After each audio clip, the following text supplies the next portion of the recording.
Hello दोस्तों, आज हम देखेंगे एक बोर्ड के वायरिंग की और उसके कनेक्शन की पूरी प्रक्रिया कैसे की जाती है। ये हमारे पास एक बोर्ड है जिसमें 2 स्विच और एक सॉकेट लगे हुए हैं। ये दोनों स्विच 5-5 एम्पियर के हैं और ये सॉकेट भी हमारा 5 एम्पियर का है।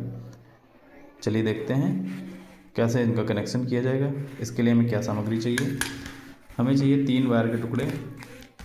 एक हमारे पास वायर रहेगा रेड कलर का, ये फेज़ वायर है।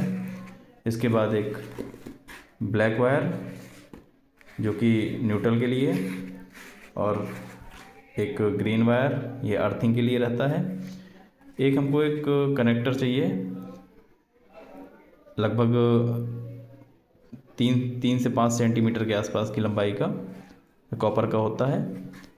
ये किसी भी वायर से निकाला जा सकता है आसानी से।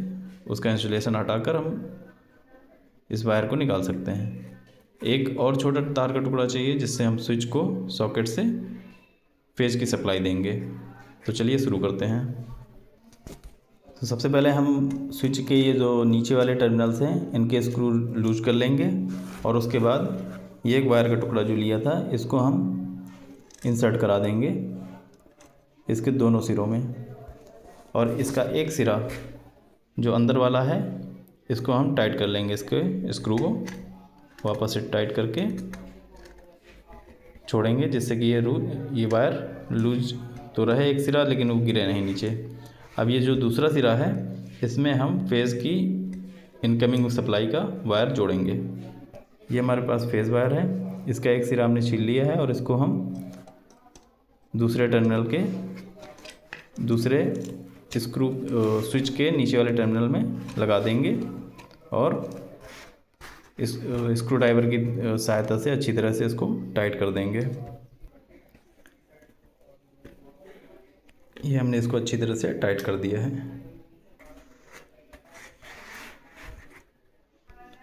अब ये फेज़ वायर का एक छोटा टुकड़ा लिया हुआ था, इसको हम इस वाले स्विच से इस सॉकेट के इस टर्मिनल में कनेक्ट करेंगे, क्योंकि ये जो आप देख सकते हैं इसमें ये जो टर्मिनल है ये एल का संकेत दे रहा है। एल मतलब लाइन या फेज़ वायर, और ये जो दूसरा टर्मिनल है ये एन मतलब न्यूट्रल वायर।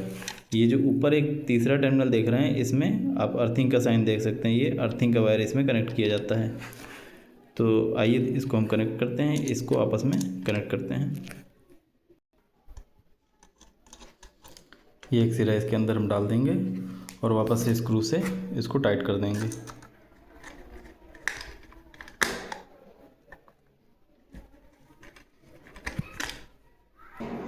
ये सिरा हमारा कनेक्ट हो गया है। इसका जो दूसरा सिरा है इसको हम सॉकेट के इस टर्मिनल से कनेक्ट करेंगे। इसको अच्छी तरह से टाइट कर दिया जाएगा।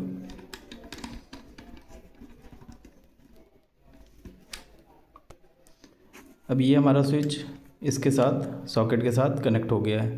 यहाँ से फेज़ की सप्लाई आएगी और जब हम स्विच को ऑन करेंगे तो इस टर्मिनल पे आकर ये सप्लाई यहाँ से इस सॉकेट के इस टर्मिनल पर तक पहुँच जाएगी।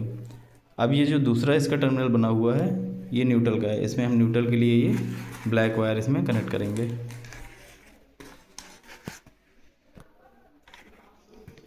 ये इसका दूसरा सिरा हम इसके अंदर डाल के वापस से स्क्रू से टाइट कर देंगे स्क्रू।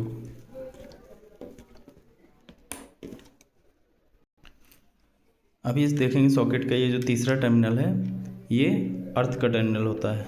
इसमें हम अर्थिंग वाला वायर कनेक्ट करते हैं जो ग्रीन कलर का होता है।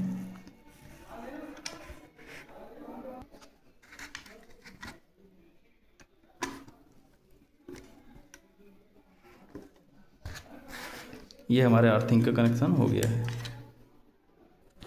तो दोस्तों इस तरह से ये हमारे एक छोटे बोर्ड जिसमें 2 स्विच और एक सॉकेट था इसका हमने कनेक्शन कर लिया है। इसका जो ये स्विच है इस स्विच को हम चाहे तो फ़ैन में, चाहे तो किसी दूसरी लाइट में या किसी चीज़ में जिसको हमको स्विच से कंट्रोल करना है उससे कनेक्ट कर सकते हैं। ये जो दूसरा टर्मिनल है हमको इसमें उस इक्विपमेंट का फेज़ वायर इसमें डाल के कनेक्ट कर देना है।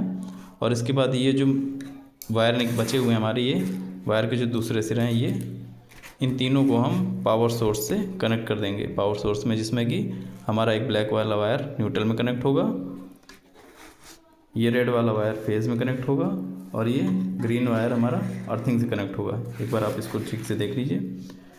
फेज़ वाले वायर को हमने स्विच के नीचे वाले टर्मिनल्स में कनेक्ट किया है। इसके बाद जो दूसरा स्विच था जिसको हमको सॉकेट से ऑपरेट करना था सॉकेट के थ्रू, उसका जो दूसरा टर्मिनल है उसको हमने एक वायर के टुकड़े से सॉकेट के साथ कनेक्ट कर दिया है।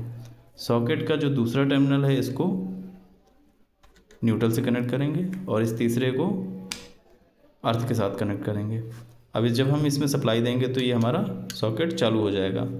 जब भी हम स्विच को ऑफ करेंगे तो ये सप्लाई इसकी बंद हो जाएगी और जब स्विच ऑन करेंगे तो सप्लाई चालू हो जाएगी। दोस्तों, एक चीज़ का हमेशा ख़ास तौर पे ध्यान रखना है कि जब भी आप इसमें सप्लाई दें या कनेक्शन करें तो फेज़ वायर जो है इसमें ही हमेशा हमको फेज़ की सप्लाई देनी है। कभी कभी गलती से पोलैरिटी चेंज हो जाती है और न्यूट्रल में डायरेक्ट फेज़ की सप्लाई दे दी जाती है, ब्लैक वायर में सप्लाई आ जाती है, जिसके कारण ये होता है, जिससे एक नुकसान ये होता है कि ये जो टर्मिनल है ये कंटिन्यू चालू रहता है। कभी खेलते हुए बच्चों ने अगर उंगली धोखे से डाल दी तो उनको करंट लगने की संभावना रहती है। तो दोस्तों, आज के लिए इतना ही। Thank you.